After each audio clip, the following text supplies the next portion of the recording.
Deus, nós te glorificamos, meu Pai, o teu nome nessa noite, exaltamos o teu nome nessa noite, porque tu tens cuidado de nós. Recebe os louvores que já foram entoados, tudo que foi dito aqui, as orações, e agora nós vamos nos deleitar na tua palavra. Eu te peço e te agradeço em nome do Senhor Jesus. Amém?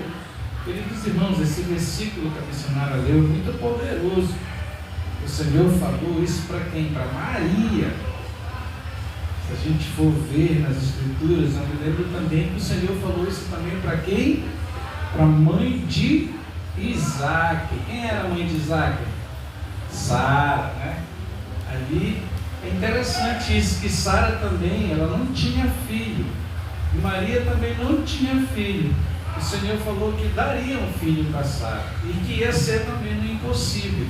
E também para Maria também foi no impossível e muito mais, porque era o próprio Filho de Deus que ia nascer ali do útero dela. Então a promessa é muito poderosa, por isso que para Deus nada é impossível. Que nós podemos ficar com essa palavra forte.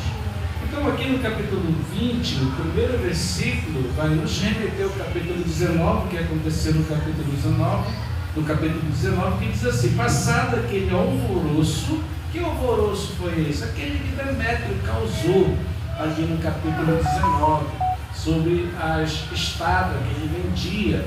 Igual a palavra de Deus começou a crescer ali na Grécia e começou a incomodar, começou a dar prejuízo para Demétrio, e ali se levantou uma grande multidão. Quando a gente vai estudar no profundo, 20.000 pessoas se levantaram ali naquela grande multidão, naquela grande manifestação para calar a igreja, para calar a palavra de Deus, mas não conseguiu. O cristianismo conseguiu crescendo, a igreja conseguiu crescendo e a palavra, em nome do Senhor, foi glorificada. Por isso que ele começa o versículo, capítulo 20, dizendo assim, no versículo passado, aquele alvoroço, Paulo mandou chamar os discípulos e, havendo encorajado, despediu-se e partiu para a região da Macedônia. Que coisa interessante. Ali com os seus discípulos, as pessoas que ajudavam ele no ministério. Aqui, queridos, já é praticamente o final da viagem, da terceira viagem missionária do apóstolo Paulo. Paulo aqui já está se despedindo dessa região e de todos aqueles parceiros espirituais que ele fez durante a primeira, a segunda e a terceira viagem missionária. Então por isso que ele começa a reunir as pessoas.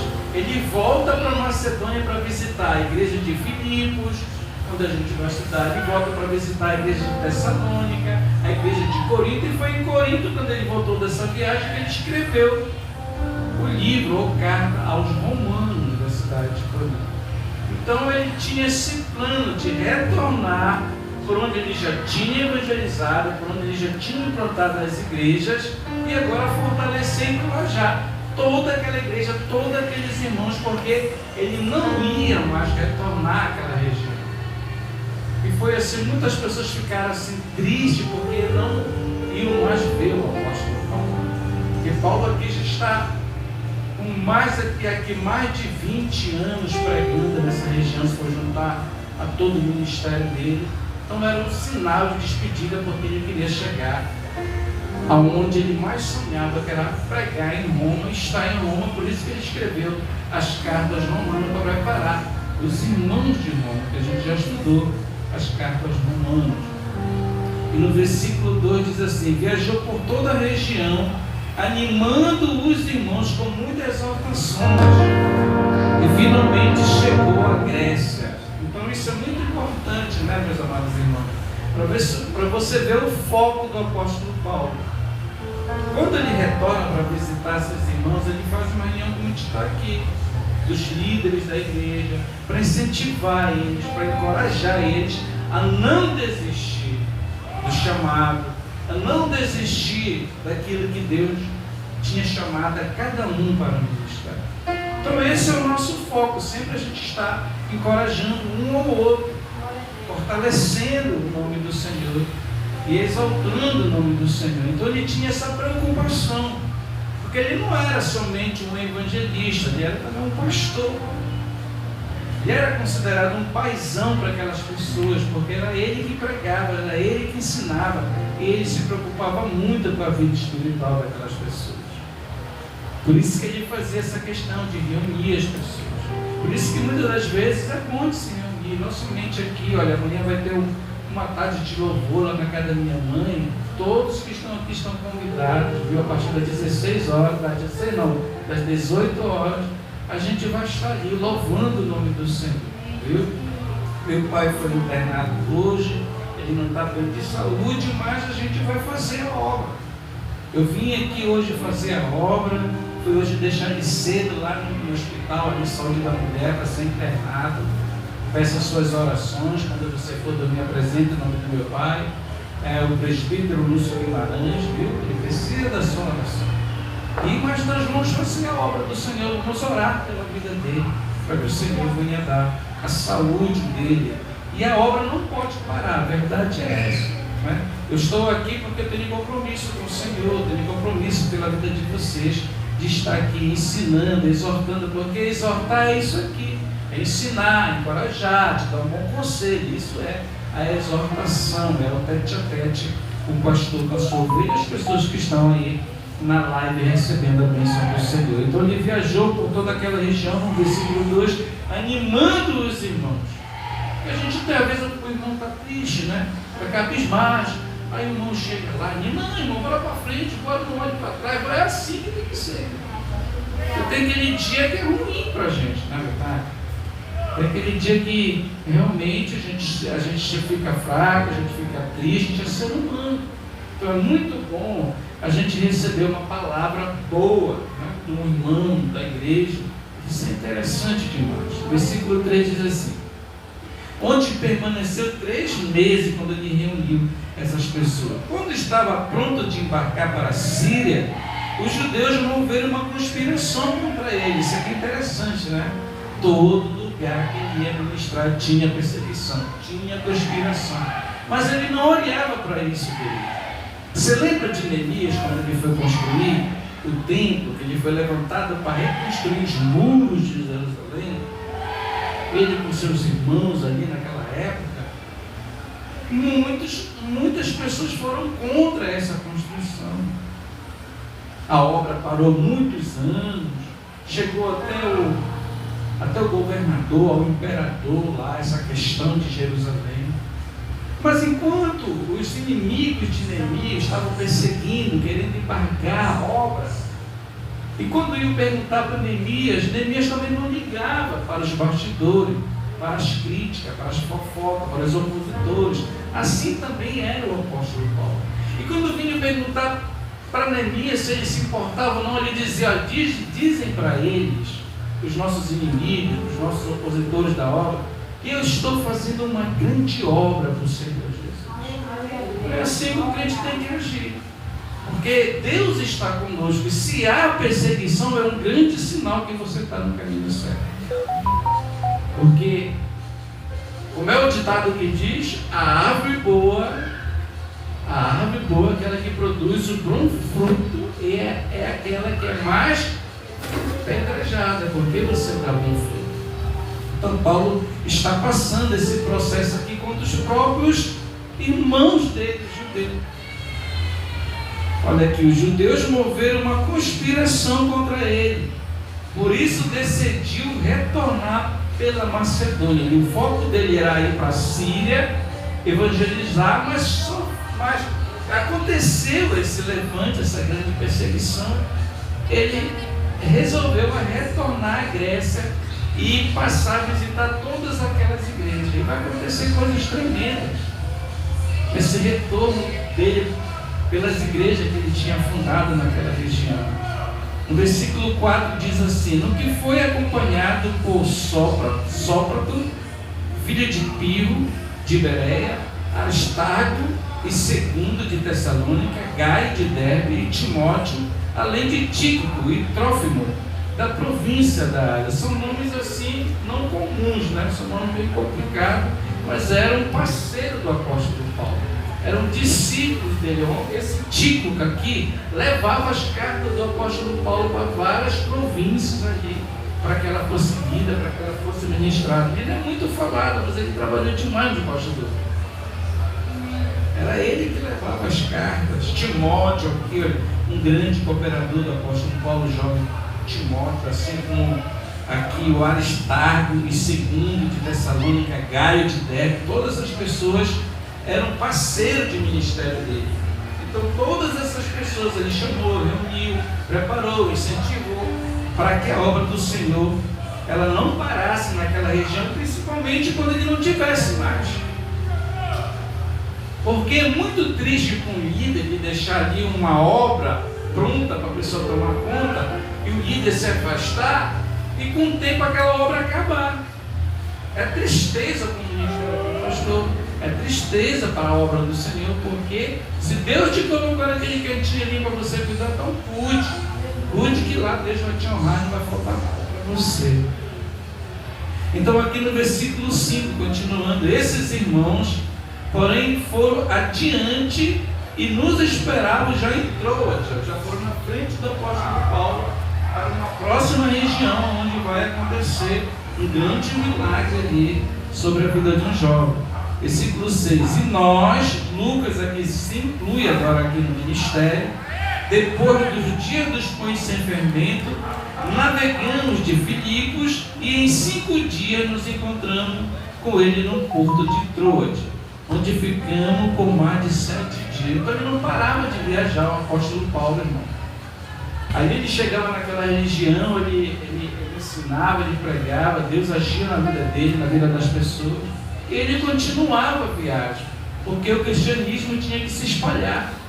Era a missão dele pregar para todas aquelas regiões. Ele não perdia tempo. No versículo 7, diz assim, no primeiro dia da semana, no domingo, que é para nós os cristãos, nos reunimos com a finalidade de partir o pão, uma santa ceia aqui no Troas.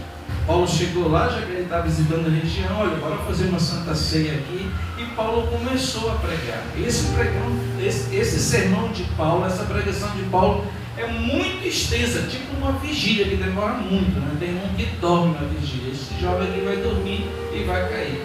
E preste atenção aqui, no primeiro dia da semana nos reunimos com a finalidade de partir o pão, a grande santa ceia, uma grande vigília, e Paulo pregou, planejando seguir viagem no dia seguinte, continuou falando até meia-noite. Já pensou essa pregação? Ele começou cedo e começou, porque, irmão, ele não ia mais retornar lá. Não era porque ele queria ficar todo aquele tempo, não, porque ele estava ensinando, deixando uma base muito tremenda ali de ensino para aquela região, para aquele povo. Então por isso que ele demorou ali, porque ele estava exortando, animando os irmãos a não desfalecer na fé, a não deixar a obra do Senhor de lado. E no versículo 8 diz assim, havia muitas tochas iluminando a grande sala, no piso superior, onde estávamos reunidos.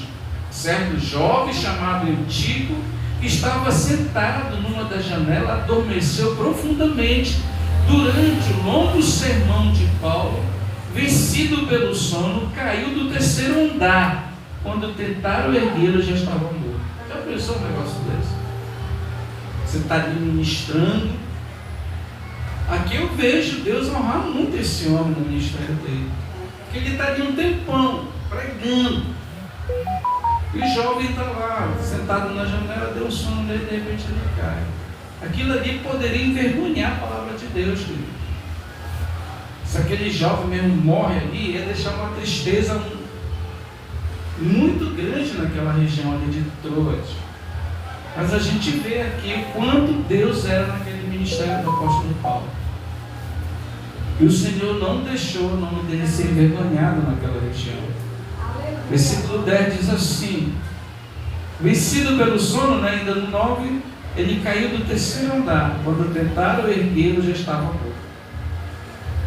E no versículo 10, contudo, descendo Paulo, debruçou-se sobre o rapaz e o abraçou, assim como Eliseu fez, Elias fez também, declarando, não vos alarmeis, por sua alma vive. Então foi um grande milagre isso aqui, querido. A pessoa chega da primeira vez ali na cidade, vai uma pregação extensa, ensinando, e de repente acontece isso aí. Então ele foi lá e graças a Deus que ele conseguiu sobreviver, ele conseguiu ressuscitar e o nome do Senhor não foi envergonhado naquela região. E realmente Deus não deixa a obra dele ser envergonhada quando lá é uma obra séria. Pelo contrário, o nome dele é exaltado e glorificado naquele lugar. Ele deixa a marca do Evangelho lá para a glória do seu santo nome. Versículo 11 diz assim: em seguida, subindo novamente, partiu o pão e voltou a Santa Ceia. Já pensou um cultão daquele, uma vigília daquele que está todo cheio de luz? Não tinha energia, não tinha, era uma tocha mesmo. A gente imagina que é uma casa grande do terceiro andar, lá no terceiro andar, irmão. As casas do Oriente Médio, do primeiro século, tinham um terraço lá em cima, lá que as pessoas ficavam e faziam essas reuniões. E foi uma grande bênção ter acontecido. Aí voltou a Santa Ceia, em seguida, subindo novamente, partiu o pão e comeu. O culto continuou. Depois continuou a pregar até o alvorecer. Agora aconteceu o milagre, agora nós vamos até amanhecer. Isso foi tremendo, até o alvorecer, quando saiu para continuar a sua jornada. Então conduziram vivo o rapaz e sentiram-se extremamente confortados, porque ele ressuscitou naquela grande ceia. E o nome do Senhor foi exaltado e glorificado. Queridos, quando Deus quer agir, ninguém impedirá. Quando Deus quer agir, ninguém impedirá o agir dele. E aqui a gente aprende uma grande lição que a gente tem que continuar. Desistir jamais. É continuar a caminhar. É continuar fazendo a obra do Senhor. Que Deus vai dando vitória no sofrimento, na tribulação. Hoje foi muita tribulação na família. Mas Deus vai estar na frente. Deus vai estar na frente, vai fazer a obra do Senhor e a vontade dele que vai ser feita. Nós temos que exaltar o Senhor, glorificar o nome do Senhor. Versículo 13 diz assim: nós, entretanto, nos dirigimos ao navio e embarcamos para Assos. Já vai para outra região. Sai de Troade e já vai para Assos, onde receberíamos Paulo a bordo, pois assim ele havia determinado, tendo preferido ir a pé.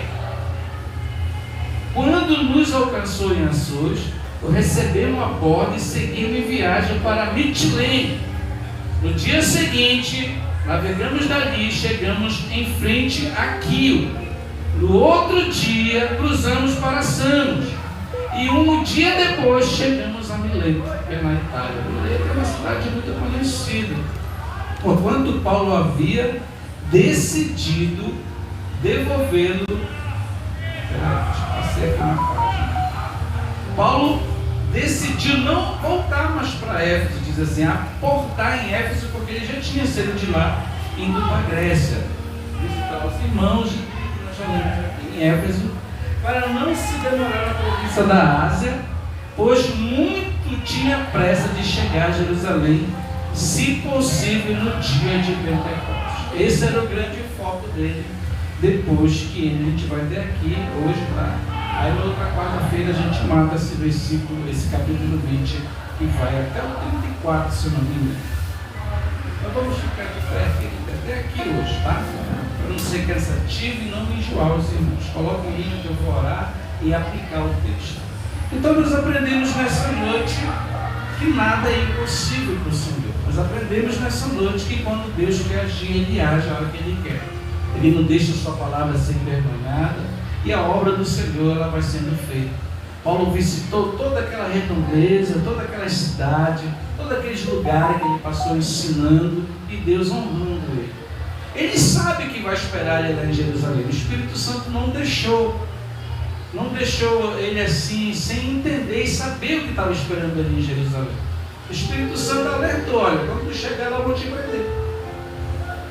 Mas nem por causa disso ele deixou de ir. Porque ele era um homem que ele tinha a direção do Espírito Santo de Deus, estava sempre na direção do Senhor.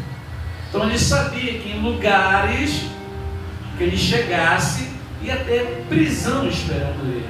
Mas mesmo assim ele não desistiu. Sabe que na mente dele ele tinha em mente? E se prendesse ele entendia dentro dele que era para a glória do Senhor. E que a prisão dele ia fazer milhares de pessoas ainda mais se converter a Jesus. Através do testemunho dele, da vida dele, daquele que Deus entregou na mão dele. Então por isso que ele sempre diz ali em Gálatas, nas cartas de Gálatas, ele diz que o viver é Cristo, né? O morrer é Cristo. É lucro você estar com Deus. Porque ele sabia a quem ele servia, ele sabia que o Deus poderoso de Israel era com ele. Em meio às tribulações, em meio às perseguições, e não é diferente na nossa vida. Amém? Vamos orar. Maravilhoso e eterno Deus. Te agradecemos, meu Pai, por essa palavra nessa noite. Te agradecemos, meu Pai, nessa noite, pela nossa vida espiritual, pela nossa caminhada contigo nessa noite. Queremos te exaltar nessa noite, porque aprendemos, meu Pai, que Tu está conosco. Tu está com o Teu povo, com a Tua igreja, em todo momento na nossa vida. A palavra nessa noite é essa: Deus está conosco. É o Deus que servimos, é o Deus que cremos, por mais que a gente não veja, mas Ele vê tudo, Ele sabe de tudo. E não devemos jamais olhar para o lado, olhar para o passado, olhar para as circunstâncias que a vida nos causa. Por isso, nessa noite, eu profetizo na tua vida, você que veio nessa noite aqui nesse culto, que Deus vai te honrar. Eu profetizo que Deus vai honrar a tua caminhada, a tua jornada, se você não desistir do chamado, da jornada que Deus colocou na nossa mão nessa noite. Eu quero profetizar nessa noite que tudo aquilo que Deus nos prometeu, Ele há de cumprir na nossa vida, na nossa casa, na nossa vida, porque vivemos debaixo de uma grande promessa. Maria viveu debaixo de uma grande promessa. O anjo Gabriel foi lá, visitou ela e falou para ela: seria alguma coisa impossível para Deus? De maneira nenhuma. E ela tomou posse da palavra profética. Ela falou: já que é assim, então que se cumpra a minha vontade do Senhor. É assim que nós temos que ter em mente. E Deus, Ele está sempre cumprindo as promessas dele na nossa casa, na nossa família, e tudo aquilo que temos feito de coração para Ele. Faça de coração as coisas do Senhor. Faça, caminhe, não desista, que Deus é contigo, Deus de te dar resposta, de te abençoar, porque Deus não é injusto. Nós aprendemos nessa noite que Deus honrou tanto o apóstolo Paulo, honrou tanto esse homem, porque realmente ele entregou a sua vida verdadeiramente para o Senhor. O Senhor deu muitos livramentos a esse homem. O Senhor honrou muito o ministério desse homem. Não deixou nessa grande Santa Ceia, nessa cidade de Troas, a palavra dele, o nome dele ser envergonhado, porque morreu um jovem naquela região, naquele culto de Santa Ceia. E Deus honra, ressuscita esse jovem para a glória do seu santo nome e para a glória do poder da palavra do Senhor.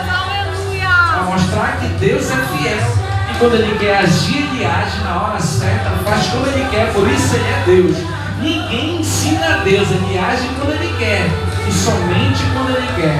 Por isso nessa noite, Pai, eu te apresento as petições dessa igreja, eu te apresento as orações dessa igreja, eu te apresento os pedidos, meu Pai, os pedidos mais profundos em seus corações nessa noite, e que possamos estar, Senhor, no mesmo foco, no mesmo caminho, Senhor, no mesmo sentimento, que é fazer a Tua obra, Senhor Jesus. Nessa noite, Pai, eu peço as orações, não somente pelo meu pai que está naquele lugar, mas por todos os enfermos nos hospitais, todos aqueles que estão sofrendo nessa noite, com uma doença, meu Pai, que não tem cura, com uma doença, meu Pai, que está ali há muito tempo no corpo das pessoas, que se for da Tua vontade nessa noite, se for do Teu querer nessa noite, Tu pode curar meu Pai, Tu pode curar essas pessoas que estão sofrendo com essas doenças, meu Pai, essas doenças terríveis que tem no mundo, Senhor, que vivemos nesse mundo de pandemia, nesse mundo de vírus, nesse mundo, Senhor, de todo tipo de moléstia, meu Pai, as enfermidades que têm assolado a humanidade. Por isso, nessa noite, visita os hospitais, visita, Senhor, os presídios, visita, Senhor, aqueles que não te conhecem, visita aqueles que estão em guerra, visita o pai de família, mãe de família, que não tem o que comer, que não tem onde morar, aqueles que estão sofrendo nesse mundo, meu Pai, debaixo de um viaduto, aqueles que estão no mundo do crime, das drogas, visita nessa noite, liberta, faz pregador da tua palavra, que eu te peço nessa noite. Te apresenta a nossa tarde de louvor amanhã naquele lugar, meu Pai. Prepara tudo, meu Pai, que seja conforme o teu querer e a tua vontade. Abençoa nosso culto da família no domingo, abençoa todas as nossas programações, abençoa o culto de mulher 28 nessa casa de oração, culto abençoado para a glória do teu santo nome. Abençoa os nossos congregados, todas as famílias que estão aqui conosco no ministério, adoração e graça, todos os nossos parceiros, todos os nossos irmãos que oram, que intercedem pelo ministério, pela vida, Senhor, dos santos nessa terra. Por isso, nessa noite eu te peço, guarda nosso país de todo mal, guarda nossa nação de todo mal, salva, liberta, meu Pai, vai salvando, vai curando nessa noite, se assim for a tua vontade. E nós profetizamos, meu Pai, o melhor, Senhor, para a nossa casa, para a nossa família, no meio dos nossos filhos, da nossa casa. Vai visitando nessa noite aqueles que estão fracos na fé, aqueles que se afastaram do teu caminho. Vai visitando nessa noite, vai dando vitória para o teu povo, meu Pai. Não somente aqui, mas em todos os lugares nessa noite. É que eu te peço, meu Pai, e te agradeço nessa noite. Visita os nossos corações, visita nossa mente, nosso corpo, nossa mente, nosso corpo nessa noite, nosso espírito, Senhor Jesus, visita nessa noite. Faz o teu querer e a tua vontade, Pai.